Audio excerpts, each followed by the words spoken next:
헨리 라우엔의 대표작 가운데 상처 입은 치유자, 그런 책이 있습니다.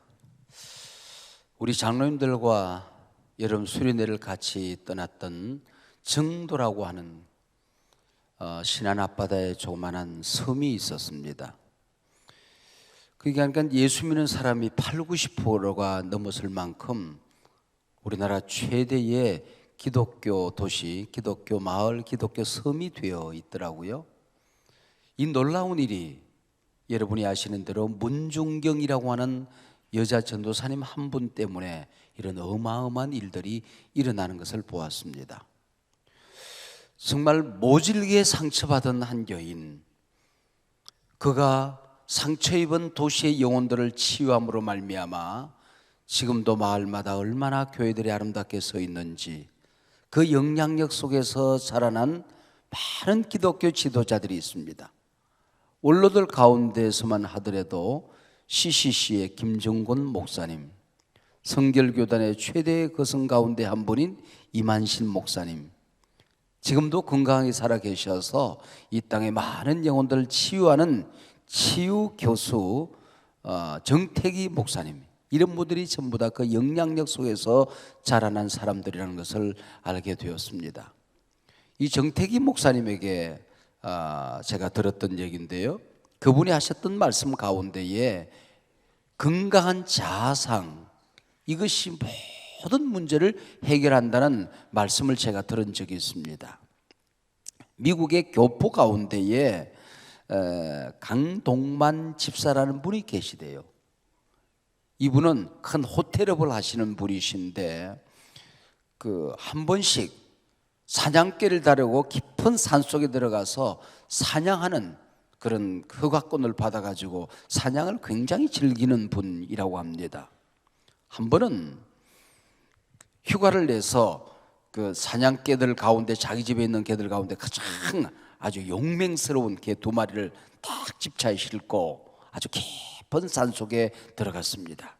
산속에 들어가서 이제 차를 세워놓고 문을 탁 열었는데 이 개가 딱 내리자마자 굉장한 사냥감을 발견했다는 신호를 보내는 겁니다. 아우, 아우, 아우, 아우. 그리고 이제 뛰기 시작을 했어요.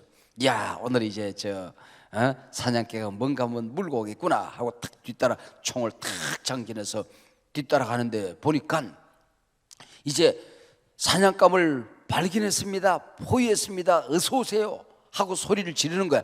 와와와 지르고 있는 겁니다. 가까이 가서 탁 장전하고 봤더니 집채만한 호랑이가 소나무 위에 탁 가지에 걸터 앉아 있는데, 이 사냥개가 호랑이를 무서워하지 않고 밑에서 탁 왈왈 그리고 짖고 있는 거예요. 그걸 보는 순간 이 강집사가 총구에 손이 들어가질 않는 거야. 그야말로 오줌이 줄줄줄줄 흘러 내리더랍니다. 그래가지고는 그냥 어떻게 그냥 총구에 겨우 들어가서 부들부들 떨면서 그냥 땅땅땅땅 눈 감고 쏘았는데 정통으로 탁 머리에 이게 호랑이가 맞은 거예요. 근데 소나무에서 뚝 떨어지는데 땅 갈라지는 소가, 지구 갈라지는 소가 푹 하고 나다. 가서 보니 아직도 피를 흘리고 있는데도 하고 누워 있는 거예요. 근데 이 사냥개가 가가지고는 그냥 목을 물고 다리를 물고 끌고 막 난리가 나는 겁니다. 이게 피를 흘리면서 호랑이가 그냥 막 지금 아직도 발부둥을 하고 있는 거예요. 그리고 이제 어느 순간 숨이 죽으니까 사냥개 한 마리가 대가리 위에 앞발을 탁 걸치고 뒷다리를 딱 서서 한 발은 땅으로 탁 들이고 한번 하늘을 향하여 아주 묘한 소리를 까불고 있어 이 자식, 이러고 있는 거예요. 그래가지고는 끌고 와야 되겠는데 끌려오질 않는 겁니다. 그 사냥개 2마리와 함께 강집사가 그걸 호랑이를 끌고 와서 집차에 겨우 실었어요. 실어와서 집에 와서 이제 그걸 고기는 바르고 그 다음에 이제 박제를 하고 이제 그랬는데, 주변의 친구들과 유학생들을 모셔가지고 잔치를 벌였는데 이게 이해가 안 되는 겁니다. 이게 호랑이가 탁 나타나면요, 모든 짐승들, 더더구나 사냥개 아니라 뭐 무슨 개라고 할지라도 이게 호랑이를 보는 순간 꼬리를 감추고 오줌 질금질금 싸서 깡깡깡깡깡깡 이래야 되는데 이게 사냥개가 호랑이를 따라갔단 말이에요. 이게 이해가 안 되는 겁니다. 근데 한 심리학자가 그렇게 얘기를 하는 겁니다. 혹시 이 사냥개와 함께 어떤 경험이 있습니까? 근데 오래전에 그 어디에 먼 나라에 가가지고 곰을 잡은 적이 있대요. 집채만한 곰을 잡은 적이 있답니다. 그때에 이 사냥개들 가운데 건강한 자아상이 생긴 거예요. 강동 많은 나의 목자시니 내게 부족함이 없으리로다. 그래가지고는 호랑이가 나타나니까 딱 이 지아씨가 까불지 마. 우리 뒤에 강동만 집사 있어 이 새끼야. 너 이제 오늘 죽었어 이 새끼야. 우리 강 집사가 우리 주인은 곰도 찾는 사람이야 이 자식아. 너 이제 죽었어 하고 왈왈 지르니까 다른 모든 것들은 자기를 보면 숨는데 저것들은 무슨 원자폭탄을 장착했나? 나를 보고 저렇게 무서워하지도 않네. 그리고 호랑이가 도망을 가서 기가 차서 소나무 가지에 또 걸터 앉아서 저것들이 뭐길래 나를 무서워하지 않아. 그리고 쳐다보는 사이에 총알이 날라온 거예요. 여러분, 우리가 이 땅에 살아가면서 상처를 잘 받는 사람들이 있어요. 그리고 걸핏하면 시험 들어요. 목사님이 악수하는데 뒤에 자기가 나오는데 앞에 사람 손잡고 흔드는 바람에 자기를 쳐다보지 않았다고 시험 들은 사람도 있어요. 그리고 말도 안 되는 걸 가지고 자기 혼자 시험 들어서 6개월 동안 쓰러지는 사람이 있어요. 그리고 이틀 동안 또 일어난다. 2번 예배 드려. 그리고 내가 또 시험 들어. 또 6개월 동안 가. 1년 365일 시험 들어 쓰러져 있는 사람들이 있습니다. 상처를 잘 받는 사람도 상처를 잘 주는 사람도 건강한 자아상이 없어서 그런 거예요. 그 속에 치유되지 않은 상처가 있을 때 이런 우스꽝스러운 삶을 살게 되는 것입니다. 여러분, 상처 받는 것까지는 내 잘못이 아니에요. 그러나 그 상처에 갇혀 살아가는 것, 그리고 공격적으로 분노를 드러내는 것, 다른 사람에게 상처 주는 말을 하는 것, 자기 속에 상처가 있으니까 조그만한 게 자기를 탁 건드리면 팍 터져요. 교회에 와서는 외교관적인 웃음을 지으면서 봉사도 하고 헌신도 하는데 자기 식구라고 생각하면 집에 가서 자기 아내에게, 자기 남편에게, 자기 자녀들에게, 회사 가서 아래 사람에게 갑질할 수 있는 위치에 있는 사람들이 분노를 터뜨리고 소리를 지르고 하는 것, 이런 것들이 전부 다 자기 속에 있는 상처가 치유되지 않아서 자아상이 모자라서 그렇다 그런 얘기죠.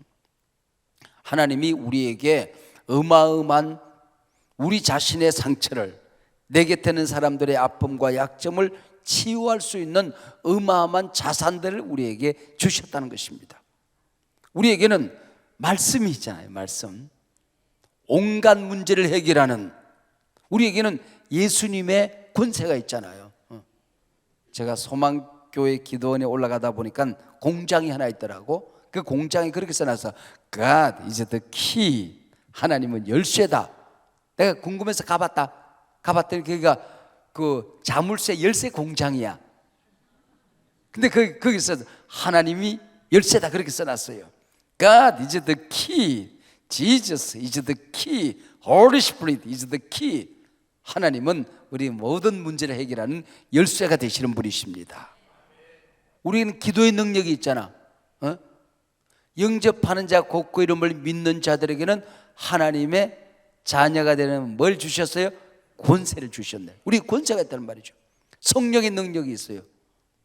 보혈의 권세가 있단 말이죠. 온갖 상처를 덮고 치료하는 능력이 우리 가운데 있잖아요.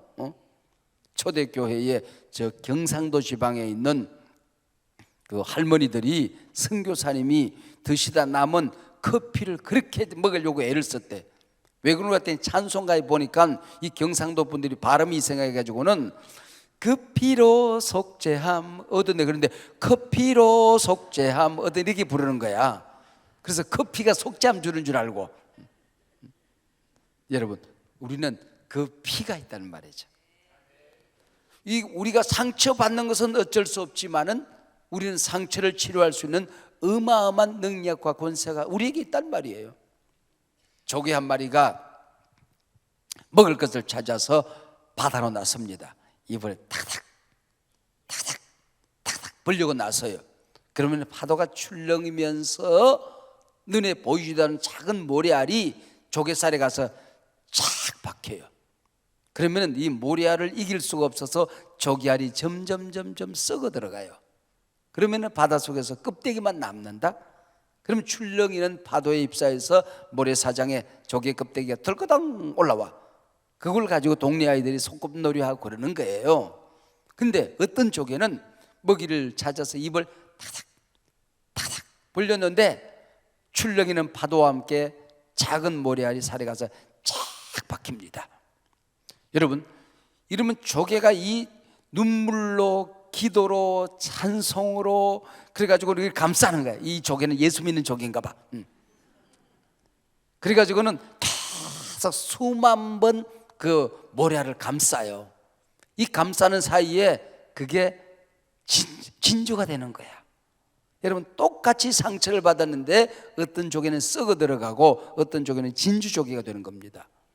미역을 먹고 자란 조개는 진주 조개가 그 색깔이 나요. 영롱한 색깔이 나는 겁니다.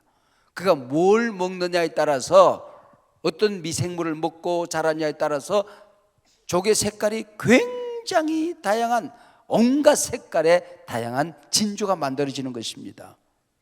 여러분, 우리가 상처받은 걸 가지고 우리 마음을 상하게 하고 내 곁에 있는 사람들을 상하게 하고 공동체를 무너뜨리고 자기 인생을 불행하게 살아가는 사람들이 있는가 하면은 그걸 가지고 자기 주변을 진주조개로 만들어내는, 보석으로 만들어내는 사람이 있을 수 있는 거죠. 정도에 전해지는 얘기를 제가 들었어요. 정도에 가서 그게 동네 아이들이 바닷가에 가서 노는 거야. 그러면 가끔 요런 그릇이 하나씩 올라온대. 그러면은 자기 할아버지, 정조 할아버지, 자기 동네 아저씨 바닷가에 고기 잡으러 갔다가 배 타러 나갔다가 배가 뒤집어져. 그래서 못 들어가는 분들이 있는 거야. 그래서 동네 어르신들, 자기 삼촌, 자기 할아버지 삼킨 그 그릇이래. 귀신 붙은 그릇이라는 거지. 왜? 배가 뒤집어져서 올라온 그릇이라고 생각하고 가까이 가지도 않아. 돌을 들고 와서 멀리서 아이들이 던져.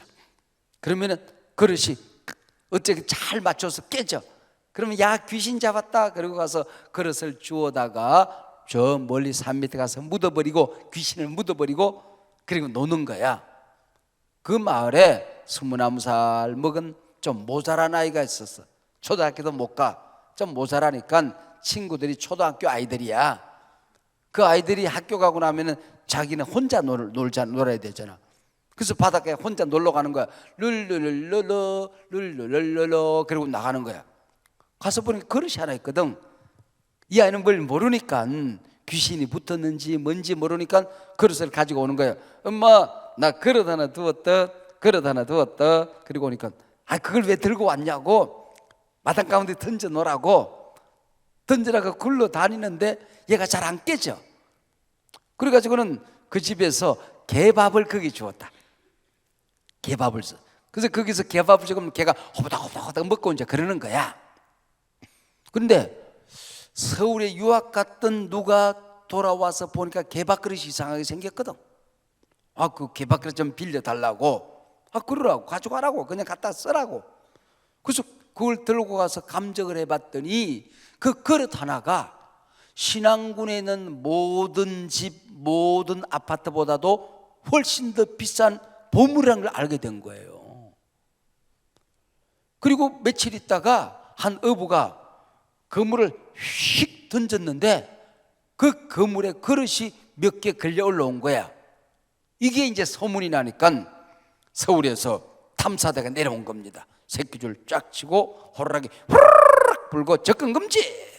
그리고 몇 개월에 걸쳐서 다 그걸 발굴해냈어요. 그러고 보니까 지금으로부터 690년 전에 저장성에서 200톤급 보물선이 중국과 한국과 일본을 오가고 있는 거야.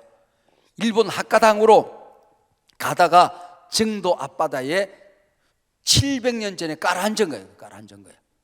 그게 발견이 된 겁니다. 거기서 발견된 보물이 자그만치 24,000점.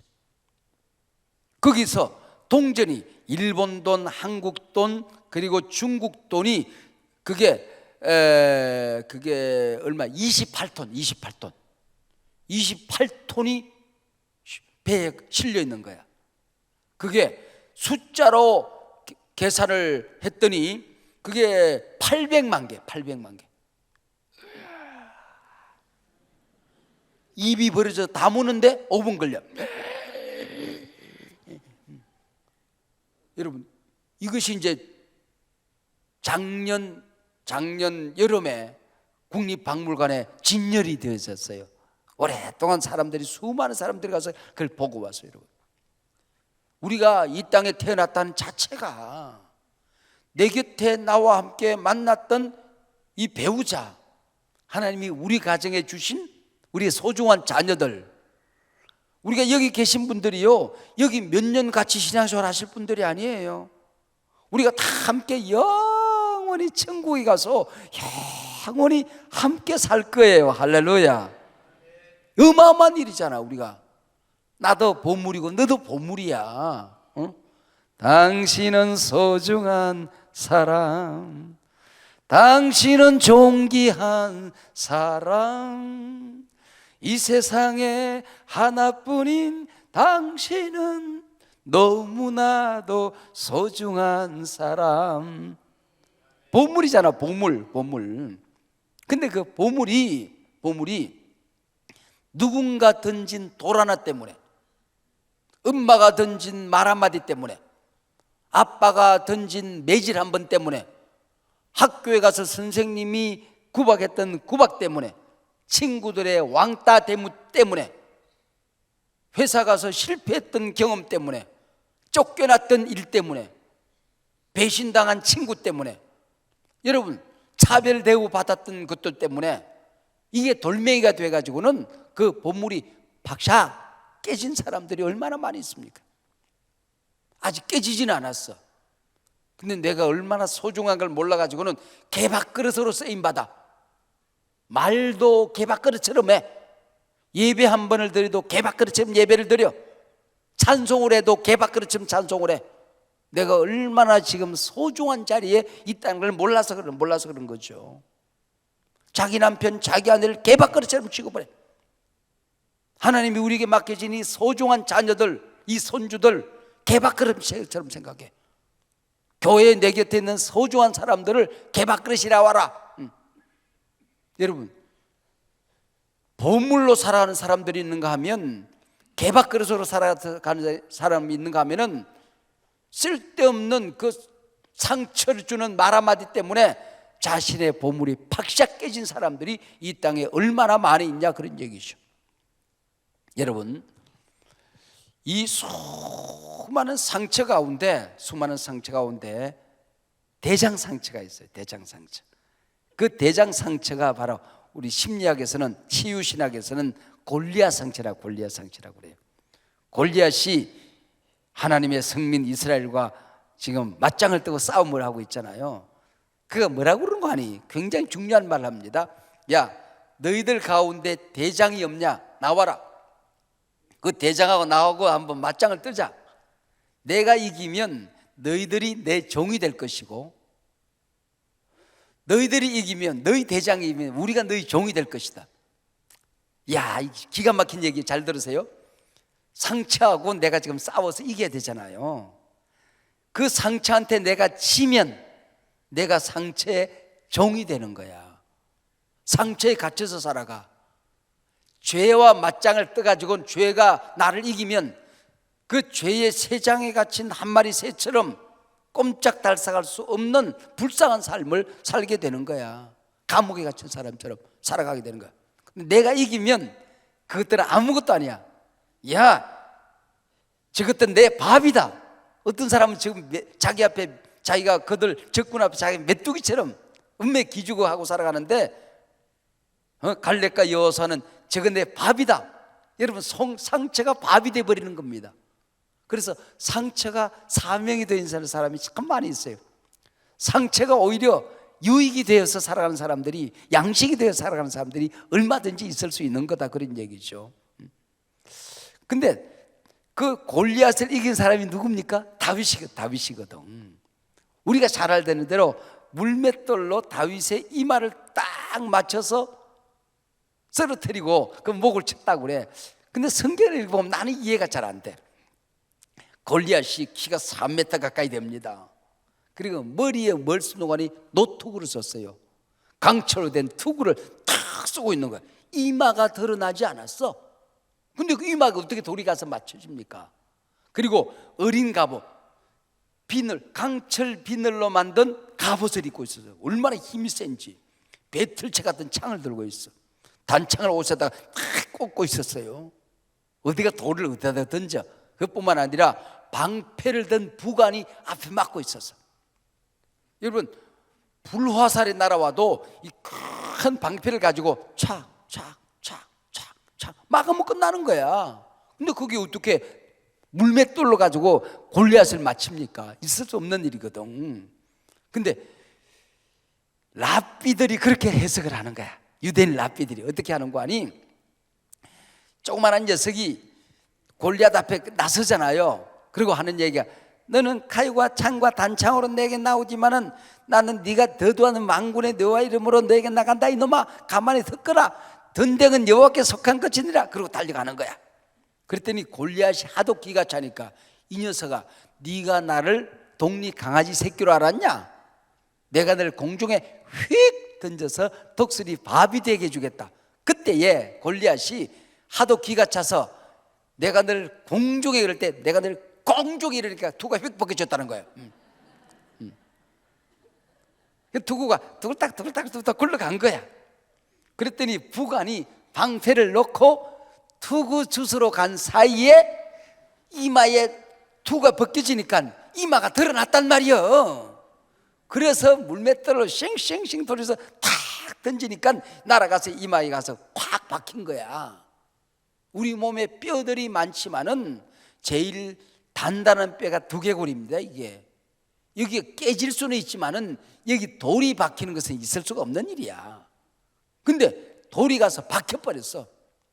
이게 여러분, 우리 속에 씀뿌리가 되어서 나를 감싸고 있는, 내 속에 나를 조정하고 있는, 내 인생을 불행으로, 상처로, 분노로, 화나게 만들고 이 세상에 상처받게 만드는 이 못된 것들을 감싸고 있는 이 씀뿌리들을 치유하기 위해서는 그걸 감싸고 있는 투구를 벗겨야 돼.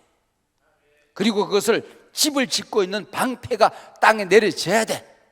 그리고 그 상처를 지키고 있는 잔 상처들이 있어. 그것들이 도망을 간 사이에 하나님의 말씀에, 성령의 금에, 기도의 권능에, 하나님의 자인된 권세에, 좌우의 날선 어떤 것보다 예리한 하나님의 성령의 금으로 그 상처를 도려내는 겁니다. 수술하는 겁니다. 이마에 박아버리는 거예요. 이마에 박아버리는 거예요. 이게 바로 대장 상처를 물리치고 나면은 저물의 상처들은 블레셋 군대들은 혼비백산 도망을 가잖아요. 따라가서 그때 이스라엘 백성들이 다 처치하는 거거든. 처치하는 거거든. 나를 불행하게 만드는, 나를 비참하게 만드는, 화나게 만드는, 여러분 자존심은 있는데 자존감이 없는 이런 못난 우리의 모습을 다 수술해내는 역사가 일어나게 되는 것입니다. 할렐루야. 네. 근데 이 대장 상처가 뭐냐 하면은 이걸 아버지 상처가 대장 상처라고 그래요. 이게 뭐냐면 가까운 사람에게 받은 상처라는 겁니다. 더더구나 어릴 때에 받은 상처일수록, 가까이에 있는 사람에게 받은 상처일수록 그 상처들 가운데는 자기가 느꼈던 거절감, 리젝션이라고 해요. 리젝션. 이 거절감이라고 하는 게 나를 괴롭히고 있는 것이거든요. 이게 바로 아버지 상처입니다. 그래서 프로이드라는 심리학자는 참 재미있는 얘기를 했어요. 아버지 이미지가 신관을 결정한다 그랬습니다. 육신의 우리 아버지가 어떤 아버지냐에 따라서 우리 하나님도 그런 분이라고 생각하는 거야. 어릴 때 논산올림에서 교관 같은 집안 분위기를 군대처럼 만드는 아버지 있잖아. 에이 시끄러, 차려 이놈아, 12시야, 손 들고 서 있어, 밖에 나가 엎드려 뻗쳐, 그리고 몽둥이 때리고 손바닥 내밀어, 손 때리고. 이런 아버지 밑에서 자란 사람들은 하나님도 그런 분이라고 생각한다는 거지. 어떤 분들은 또 비교하는 아버지가 있다. 옆집인 누구 봐라 이놈아, 누나 닮아 이놈아, 동생만 더 못한 놈이. 항상 이렇게 가까이 있는 사람들 비교하는 아버지가 있어요. 그러면 하나님도 늘 그런 분이라고 생각해. 하나님을 늘 누구하고 자기를 비교시키는 거야. 백악관의 링컨이라고 하는 책을 읽은 아버지가 있어요. 아들을 꾸중하는데 매일 링컨하고 아들하고 비교하는 거야. 링컨은 이놈아, 너만 할 때 이놈아, 성경을 읽기를 이놈아, 링컨은 이놈아, 저 멀리 가서 일을 하고 오기를 이놈아, 링컨은 이놈아, 기도를 하기를 이놈아. 맨날 링컨하고 비교하는 거야. 어느 날 아들이 그러더란 겁니다. 아빠, 링컨은 아빠만 할 때 대통령 했는데요. 여러분, 비교해보자, 그런 얘기지. 비교.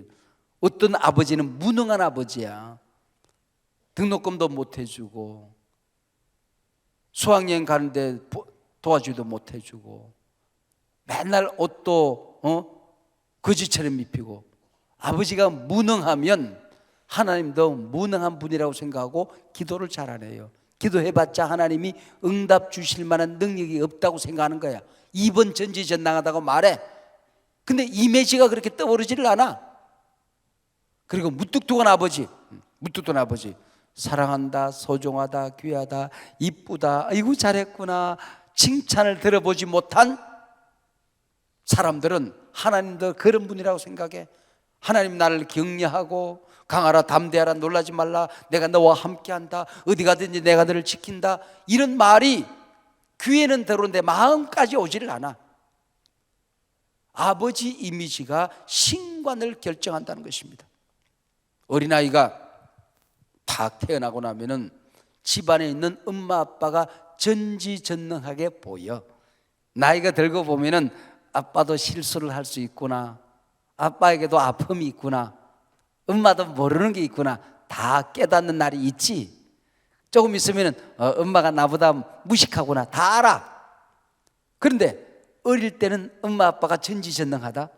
이때 받은 상처가 무섭다는 겁니다. 더더구나 어린아이가 교회를 다니는데 저 위에 계신 아버지도 아버지래. 집에 가도 그분이 아버지래. 이름이 같다. 하나님 아버지와 육신의 아버지는 동창생입니다. 이름이 같아. 거기서 받은 상처가 나를 괴롭히기 시작한다는 거죠. 아버지 상처거든. 꼬마 녀석 하나가 놀다가 동전을 꿀꺽 삼켰다. 죽는다고 소리를 지르는 거야. 왜? 이제 쇳덩어리 먹었으니까 자기 죽는다는 거야. 나 죽어, 나 죽어. 근데 아빠는 걱정하지 않거든. 이걸 어떻게 할까 하다가 여수를 부려. 100원짜리 동전을 먹었다고 그러길래 100원짜리 동전을 왼손에 하나 딱 감춰. 그리고 애기 배를 쓰다듬어. 수리 마수리, 우리 애기가 삼킨 동전 나와라. 야, 여기 동전을 가지고 들어가서 배꼽에서 탁 동전을 끄집어내. 애가 달구똥만한 눈물을 주룩주룩 흘리다가 아빠가 배꼽을 만지더니 자기가 입으로 먹은 동전을 끄집어내네. 너무 신기한 거야. 이 아빠가 전지전능하게 보이잖아. 그래서 아빠 손에 있는 동전을 빼앗아서 또 꿀꺽 삼켜. 아빠 또 해봐, 아빠 또 해봐, 아빠 또 해봐. 그 다음날 200원 나왔더라. 짤거랑. 여러분, 이 어린아이가 아빠는 뭐든지 할 수 있다고 생각하는 거거든. 그러니까 이게 하나님이 우리 아버지와 같은 분이라고 생각하게 되더라, 그런 얘기죠.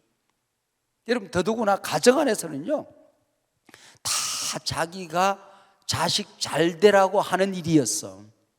꾸중하는 것도, 매질하는 것도, 심지어는 이거 내가 너 같은 거 먹고 미역국을 먹었니? 너 같은 게 앞으로 뭐가 될래? 이렇게 함부로 했던 얘기들, 자기가 만들어 한 얘기 아니야. 어릴 때 자기가 들은 얘기야. 이게 저주가 흘러가는 거야. 저주의 언어가 흘러가는 거야. 엄마 아빠의 들은 얘기, 엄마가 나한테 했던 행동, 너 같은 거, 꼭 너 같은 거 낳아서 고생해봐라. 여러분, 이게 해야 될 말인지 안 해야 될, 나가서 죽어라 이놈아. 여러분, 이게 얼마나 무서운 말인지를 모르고 저주를 쏟아낸다는 말이죠. 그러면서도 자식 잘 되라고 하는 말이라고 얘기를 해.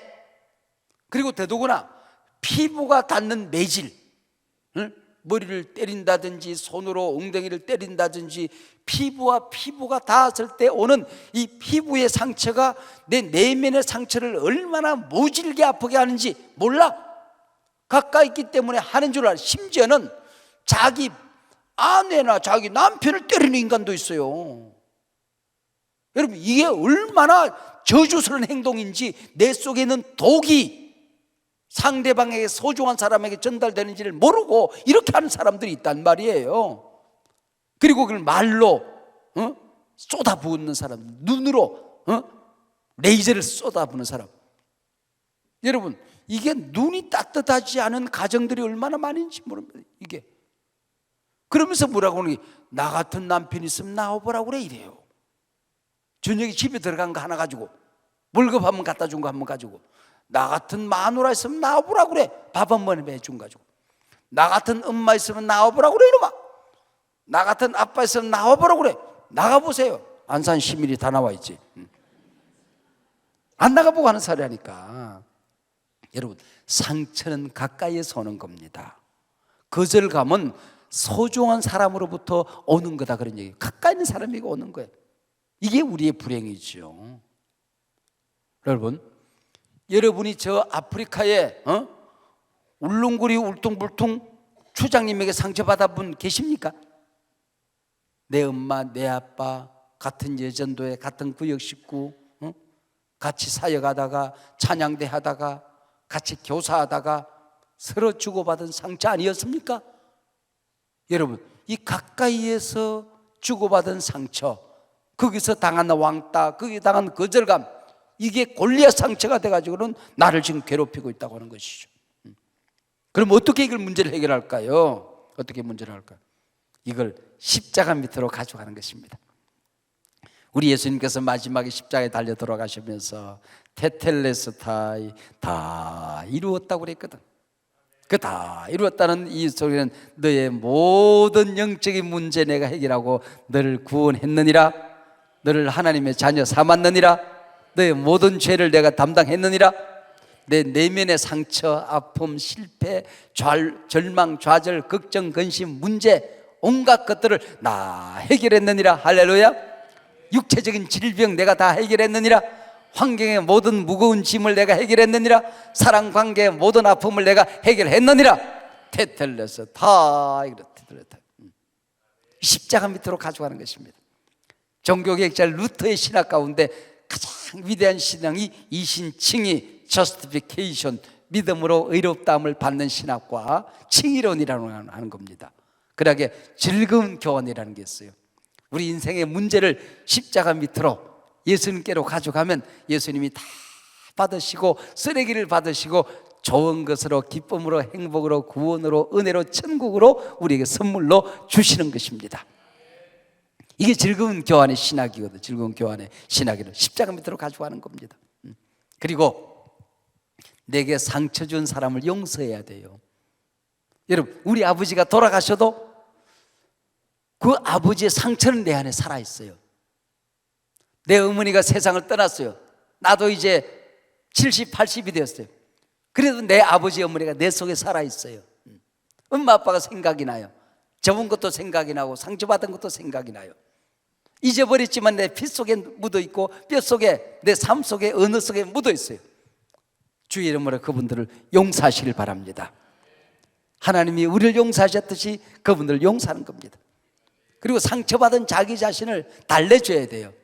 어린아이를 달래주고 꿈꾸던 청소년 시절을 달래주고, 불행했던 자기 자신을 달래주고, 내가 태어날 때 기뻐하지 않았던 그 자기 자신을 달래주고, 나를 달래줘야 돼. 그리고 나를 보물로 이 땅에 보내주었는데 개밥그릇처럼 살았으니까 나를 만든 하나님을 위로해 드려야 돼.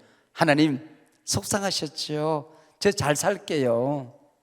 저 신앙생활 잘 할게요. 아이들 축복하며 살게요. 내 아내, 내 남편 소중히 여기며 살게요. 하나님을 위로해 드려야 돼요. 여러분, 이걸 우리가 용서를 경험해야 돼요. 그러고 나면은 회복이 일어나요. 영적인 회복, 내적인 회복, 육체 질병의 치료, 관계 회복. 여러분, 우리가 교회가 천국이 되고, 가정이 천국이 되고, 그리고 우리 여기가 천국이 되는 겁니다. 여러분, 이런 놀라운 역사가 일어나게 되는 겁니다. 여러분, 얄미운 여자 시리즈를 들어보셨어요? 10대 얄미운 여자는 얼굴 예쁜 게 공부까지 잘하는 여자래. 20대 얄미운 여자는 이곳저곳 다 뜯어 고쳐놨는데 티 없이 이쁜 여자래. 30대는 흠도 많고 티도 많고만은 시집만 잘 간 여자래. 40대는 교회 봉사는 혼자 다 하는데 애들이 인류대학 빵빵 들어가는 여자라래. 50대는 먹을 거 혼자 다 먹는데 살 안 찌는 여자래. 60대는 건강복에다가 덤보까지 있는 여자래. 70대, 80대는 아직도 서방이 살아있고 자녀들이 효도하는 여자라네. 90대는 아직도 건강하게 교회 와서 예배 드리는 여자래. 여러분, 얄미운 여자. 여러분, 모든 사람이 부러워하는 삶을 살 수 있습니다. 살아야 됩니다. 지옥 같은 세상에서 지옥처럼 살다가 죽어서나 가는 게 천국이 아니란 말이에요. 천국 같은 세상에서 천국처럼 살다가 영원한 천국에 가서 사는 게 우리 그리스도인입니다. 여러분의 육체를 공격하고 있는 상처를 집어 던지시길 바랍니다. 여러분의 가정의 행복을 빼앗아가는 더러운 상처들을 십자가 밑에 묻어버리시길 바랍니다. 교회 생활의 행복을 빼앗아가는 온갖 더러운 상처들, 시험거리들 묻으시길 바랍니다. 집어 던지고 살아가는 겁니다. 여러분, 이게 우리가 이 상처 시대를 천국 시대로 우리가 만들어서 살아가야 되는 게 우리 그리스도인이 아닙니까? 나는 어떤 상처가 있나 가만히 생각해 보니까 우리 아버지가 6.25 때에 인천 상륙작전에 출전하셨다가 적탄에 맞아서 후송되어서 병원에 계시는 동안에 내가 태어나고, 우리 아버지는 그 6.25의 상처를 안고 살아가다가 세상을 떠나셨어요. 그래서 우리 아버지 얼굴도 저는 뭐 정확하게 잘 기억이 잘 안 나요. 근데 아버지 없이 살았던 아버지 부재의 상처가 있더라고요. 그러니까 내가 내 아내를 아버지 마음을 가지고 사랑한다는 게, 내 부교육자들을 아버지 마음을 가지고 살아간다는 게, 내 자식들에게, 내 교우들, 장로님들을 아버지 마음을 가지고 살아간다는 게 잘 안 돼. 어색해. 아버지가 없었으니까. 이게 내가 아버지 부재의 상처가 나한테 있더라고요. 아버지를 굉장히 싫어했어요. 너무 고생을 하면서 살았으니까. 아버지 때문에 나는 고생하면서 산다, 그렇게 생각했거든. 그게 나의 불행이었어요. 아버지 불행이었어요. 초등학교 1학년, 2학년 때 운동회를 하는데 달려가가지고 봉투를 하나 손에 들고 그 속에 지문이 나온다. 끄집어내면은 밀짚모자, 그렇게 썼으면 밀짚모자, 그리고 뛰어다니다가 밀짚모자 주워가지고 가면 1등 하는 거야. 볼펜 가지고, 지팡이, 담임선생님 손잡고 뛰어가면 1등 하는 거야. 근데 나는 아버지 손잡고 뛰기야. 아버지가 없는데. 그리고 그걸 들고 이러고 서 있었던 거야. 근데 우리 엄마가 달려왔어요. 뭐야, 왜 그래? 보니까 아버지 손잡고 뛰기거든. 그러니까 아버지가 없으니까 엄마 손잡고 뛰면 되잖아. 엄마가 손잡고 뛰는 거야. 뛰는데 운동회 온 엄마가 그 당시는 왜 한복을 입고 거기 오셨을까? 이거 이해가 안 되잖아. 왜? 외출복이라고는 그거밖에 없어. 그리고는 몸빼 하나. 그래서 시장에 갈 때도 한복, 명절 때도 한복, 친정에 갈 때도 한복. 그거 한 벌밖에 없는 거야. 그리고 일복밖에 없는 거지. 일복밖에 없는 거야. 근데 엄마가 내 손 잡고 뛰다가 한복을 밟았어. 내 손을 놓쳤어요. 그리고 미끄러져서 띠뚱띠뚱하다가 운동장 그 바닥에다 쓰러지면서 얼굴을 갈았어. 치마가 벌렁 넘어졌어. 내가 엄마 손 잡고 하다가 엄마 그리고 달려가서 엄마 치마를 내리고 먼지를 닦아드리고 엄마 얼굴에 갈아진 피를 이렇게 닦아드리고 손등에 피가 나는 거야. 엄마. 그때 아빠 손잡고 뛰어야 되는데 아빠가 없어서 엄마 손잡고 뛰다가 그렇게 됐잖아. 아빠가 너무너무 미운 거예요. 아빠가 너무너무 미운 거예요. 그래서 40이 넘어서도록 아빠 산소를 가지려 놨어. 산소를 한 파헤쳐 버릴 것 같아. 그리고 등록금이 없을 때마다 개척교회를 하면서 밥을 먹을 수 없을 때마다 그리고 힘든 일이 있을 때마다 아빠가 저주스러우신 거야. 아빠가 계셨으면. 그래서 일하는 엄마도 불쌍하고 나도 불쌍하고 아빠는 믿고 그리고 아버지 부재 상처를 가지고 살아갔어요. 인도네시아의 에디레우라고 하는 내 친구가 와서 우리 교회에서 아버지 마음이라는 설교를 했어요. 아버지 마음이라는 설교를 했어요. 그 아버지 마음이라는 설교를 들으니까 다 내 얘기더라고. 너무 많이 울었어요. 그 에디레우랑 헤어진 다음에 내가 서재에 올라가서 내가 아버지에 대한 생각을 가만히 해보니까 아버지는 얼마나 훌륭한 사람인데 내가 왜 그랬을까 그러다가 울다가 잠이 들었어요. 한 7살쯤 됐을 때 아버지가 세상을 떠나셨는데 엄마는 들에 일하러 나가시고 나는 마당에서 돌멩이 주워가지고 목자놀이하고 놀고 있었어요. 아빠는 사랑방에 이렇게 누워 계셨거든. 병이 늘 짙어 있었으니까 총 맞은 자리가 고름주머니를 늘 매달고 살았어요. 냄새가 나니까 혼자 사셨단 말이에요. 아빠 방 문이 탁탁하고 열렸어요. 제가 보니까 아빠가 돌아가시는 장면이었던 것 같아요. 날 부르더라고. 영모야 하고 가시처럼 마른 손으로 나를 불러요. 제가 가서 아빠 왜 그래? 아빠 무서워. 아빠 왜 그래? 아빠 무서워 하고 갔더니 눈물을 줄줄 흘리면서 어떡하니? 불쌍한 영모 두고 나 죽어 어떡하니? 불쌍한 내 엄마 두고 나 죽어 어떡하니? 우리 아버지가 어떡하니를 계속 하다가 아빠 무서워 왜 그래? 내 손을 잡은 손에 힘이 빠지더니 탁탁 하고 땅에 떨어졌어요. 그게 죽는 거라는 걸 어린아이가 아는 거예요. 마당으로 달려 나와서 동리 사람들아 우리 아빠 죽었다 소리를 지르니까 옆집에 할머니가 달려왔어. 보니까 아빠가 돌아가셨거든. 너희 엄마 어디 갔냐? 땅굴에 밥 매러 갔어요. 그리고는 치맛자락을 움켜잡고 할머니가 땅굴을 향하여 뛰기 시작했어. 조그마한 언덕을 땅굴이라고 불렀어요. 우리 어머니가 새말댁입니다. 새말댁 영모 아빠 죽었다. 그리고 어머니가 미친 듯이 달려와서